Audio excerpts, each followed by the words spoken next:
Hello everyone, welcome back to my another video. आज की इस वीडियो में हम डिस्कस करेंगे कितने टाइप के डॉक्टर होते हैं और उन डॉक्टर का क्या रोल होता है। आपको कौन सी बीमारी होने पर किस डॉक्टर के पास जाना है उसके बारे में हम डिटेल डिस्कस करेंगे। अगर आप हमारे यूट्यूब चैनल पर नए हो तो प्लीज़ हमारे चैनल को सब्सक्राइब करना ना भूलिए। आगे आने वाली वीडियो की नोटिफिकेशन के लिए प्लीज़ बेल आइकन को ज़रूर दबाएँ।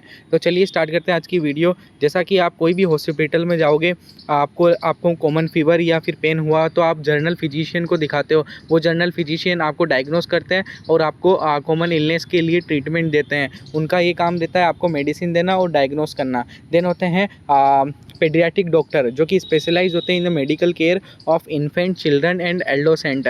जो बच्चों के रिलेटेड जितनी भी बीमारियां होती है, बच्चों को कौन सा डोज देना चाहिए, कितना डोज देना चाहिए, उनको कॉमन इलनेस वायरल फीवर हुआ तो आपको पेडियाट्रिक डॉक्टर के पास जाना चाहिए, जो कि इन्फेंट और चिल्ड्रन के में स्पेशलिस्ट होते हैं। देन होते हैं कार्डियोलॉजिस्ट। जो कार्डियोलॉजिस्ट होते हैं वो हार्ट रिलेटेड जितनी भी प्रॉब्लम होती है उनको डायग्नोस और ट्रीट करने का काम करते हैं। जैसा कि कुछ भी डिसऑर्डर हुआ heart related, blood vessel related, आपकी कोई भी नस ब्लॉक हुई तो आपको कार्डियोलॉजिस्ट डॉक्टर के पास जाना है और वो आपको सही डायग्नोस और ट्रीटमेंट देंगे। देन आते हैं न्यूरोलॉजिस्ट, जो कि ब्रेन और स्पाइनल कोड और नर्वस सिस्टम से रिलेटेड जितने भी आपके डिसऑर्डर होते हैं उनको डील करते हैं एंड उनका ट्रीटमेंट करते हैं। और उनको जो जितनी भी सर्जरी होती है like brain related, spinal cord related, nervous system related, वो परफॉर्म करते हैं। एंड देन होते हैं साइकेट्रिक डिसऑर्डर, जो कि डायग्नोस एंड ट्रीट करते हैं mental health and emotional disorder.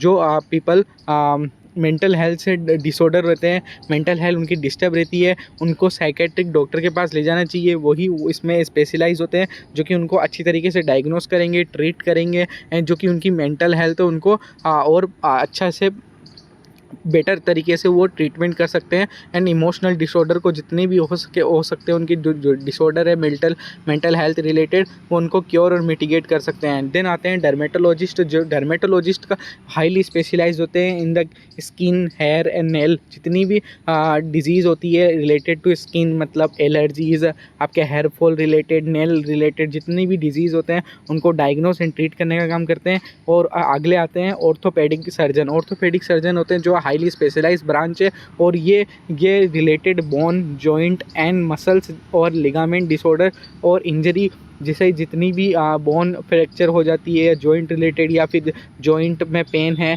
तो आपको जितने भी ये तरीके के डिसऑर्डर है लाइक बोन रिलेटेड जितने भी है, ऑर्थोपेडिक जो सर्जन होते हैं वो इसमें हाईली स्पेशलाइज होते हैं और इनकी सर्जरी भी परफॉर्म करते हैं, जो डायग्नोस करके आपको ट्रीटमेंट प्रोवाइड करवा सकते हैं। देन आते हैं ऑप्थेल्मोलॉजिस्ट। ऑप्थेल्मोलॉजिस्ट होते हैं जो provide the medical and surgical I care and vision.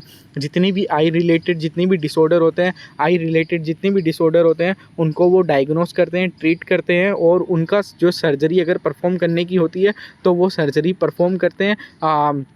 Related to आई जितनी भी विज़न करेक्शन रिलेटेड जितनी भी प्रॉब्लम रहती है वो उनको देखने का काम करते हैं। तो अगर आपको आई रिलेटेड प्रॉब्लम है तो आपको ऑप्थेल्मोलॉजिस्ट के पास जाना चाहिए। एंड देन आते हैं ईएनटी स्पेशलिस्ट। ईएनटी स्पेशलिस्ट वो होते हैं जो कि ईयर, नोज़ एंड थोरैक डिसऑर्डर के रिलेटेड आपको ट्रीटमेंट देते हैं और डायग्नोस करते हैं। अगर आपको ईयर, कान के रिलेटेड, नोज़ के रिलेटेड या थोरैक डिसऑर्डर है, कुछ भी इन तीनों में रिलेटेड है, तो आप ईएनटी स्पेशलिस्ट के साथ जा सकते हैं।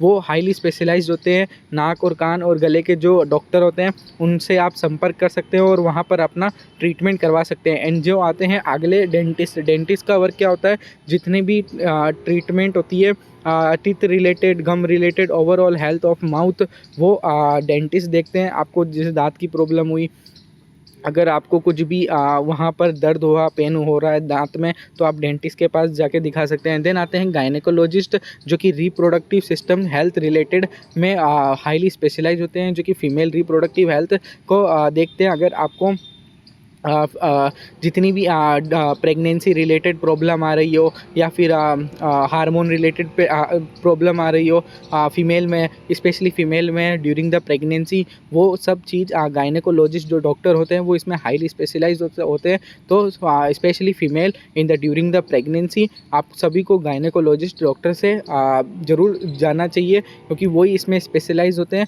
जो कि आपको बेटर क्योर और ट्रीटमेंट दे सकते हैं। देन आते हैं ऑन्कोलॉजिस्ट।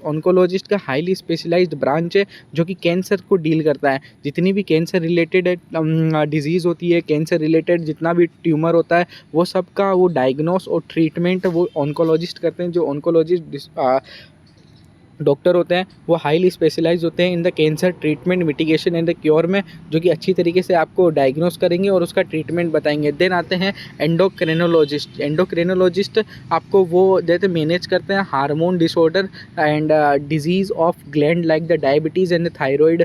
जितनी भी आपके हार्मोन रिलेटेड जो भी डिसऑर्डर रहते हैं, हार्मोन्स का अप एंड डाउन रेगुलेशन हो रहा है, अगर आपके बॉडी में आपने रिपोर्ट करवाई हार्मोन का आपका लेवल आपका मिसमैच है, तो आप एंडोक्रिनोलॉजिस्ट के साथ मिल सकते हैं। उनसे आप अपना डायग्नोस करवा सकते हैं, ट्रीटमेंट भी ले सकते हैं। देन आते हैं नेफ्रोलॉजिस्ट, जो कि ट्रीट करते हैं kidney disease and manage the dialysis है। जितनी भी किडनी रिलेटेड डिजीज़ है, आपको किडनी स्टोन है या फिर किडनी में जितना भी किडनी फेलियर के चांस है, वो आप अगर आपको ये सब डिजीज़ है, डिसऑर्डर है, वो आप नेफ्रोलॉजिस्ट के पास जाकर और उनसे अच्छा डायग्नोस और ट्रीटमेंट ले सकते हैं। देन आते हैं यूरोलॉजिस्ट, जो कि करते हैं urinary track and male reproductive system issue को रिलेटेड। इसमें ये हाईली स्पेशलाइज्ड होते हैं, जो कि जितनी भी यूरिनरी ट्रैक रिलेटेड जितनी भी प्रॉब्लम होती है, जलन होना यूरिनरी ट्रैक में या फिर सूजन आ जाना, वो सब आप अगर आपको ये प्रॉब्लम है तो आप यूरोलॉजिस्ट के पास जा सकते हो।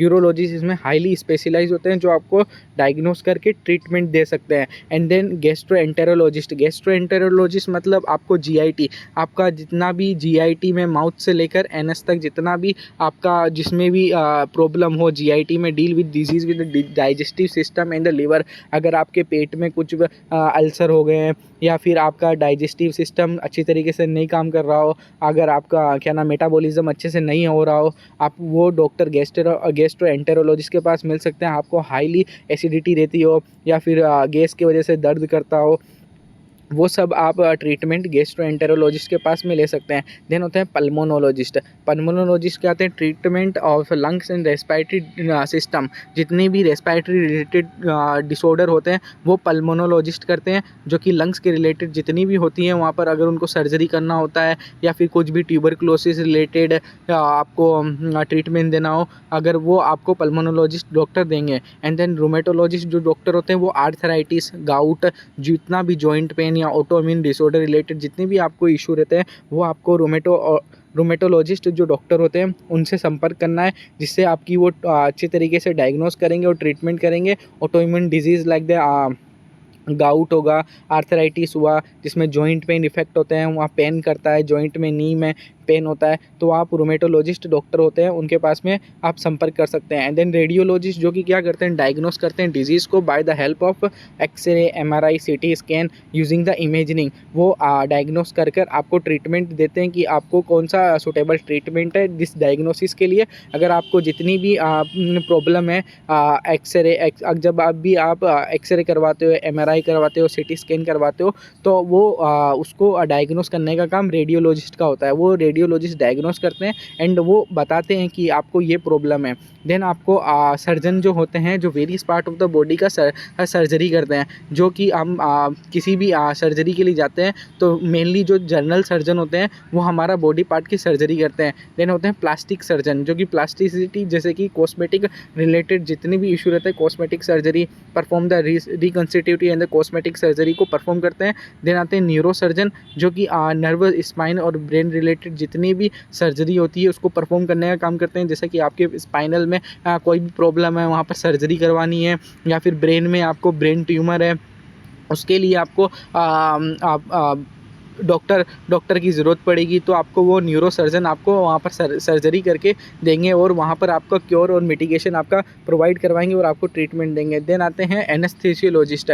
जैसा कि कोई भी सर्जरी परफॉर्म करने से पहले एनेस्थीसिया दिया जाता है, तो एनेस्थीसिया देने के लिए एक हाईली स्पेशलाइज्ड डॉक्टर होता है, जो कि एनेस्थीसिया देते हैं, जो उसको एनेस्थीसियोलॉजिस्ट कहते हैं। अगर आपको कोई भी सर्जरी परफॉर्म करवानी हो तो आपको एनेस्थीसियोलॉजिस्ट की ज़रूरत पड़ती है, जो कि आपको एनेस्थीसिया देता है। उससे पहले आपको जितना भी पेन होता है ड्यूरिंग द सर्जरी, वो आपको मिटिगेट करने के लिए आपको एनेस्थीसिया दिया जाता है। तो आपको अगर इससे रिलेटेड प्रॉब्लम हो, administration anaesthesia, monitor the patient during the surgery, वो सब काम एनेस्थीसियोलॉजिस्ट करते हैं। देन ऑप्थेल्मोलॉजिक सर्जन होते हैं, जो क्या करते हैं, आई रिलेटेड जितनी भी सर्जरीज होती है, perform the I related surgery, मतलब कैटरैक्ट, लेंस का आपको लेंस लगवाने हो या कैटरैक्ट का ऑपरेशन करवाना हो, वो सब ऑप्थेल्मिक सर्जन जो होते हैं वो परफॉर्म करते हैं। एंड देन आपको वहाँ पर वो डायग्नोस करके आपको ट्रीटमेंट प्रोवाइड करते हैं। तो इस वीडियो हमने 24 डॉक्टर्स के बारे में बात करी और उनका ईच डॉक्टर का रोल पता करा कि वो डॉक्टर किस लिए आपको ट्रीटमेंट दे सकते हैं। अगर आपकी कोई भी बीमारी हो तो इन डॉक्टर से रिलेटेड आप वहाँ पर उनको संपर्क कर सकते हैं और अपना डायग्नोस और ट्रीटमेंट ले सकते हैं। अगर आपको वीडियो अच्छी लगी हो तो लाइक और शेयर ज़रूर कीजिएगा। Thank you.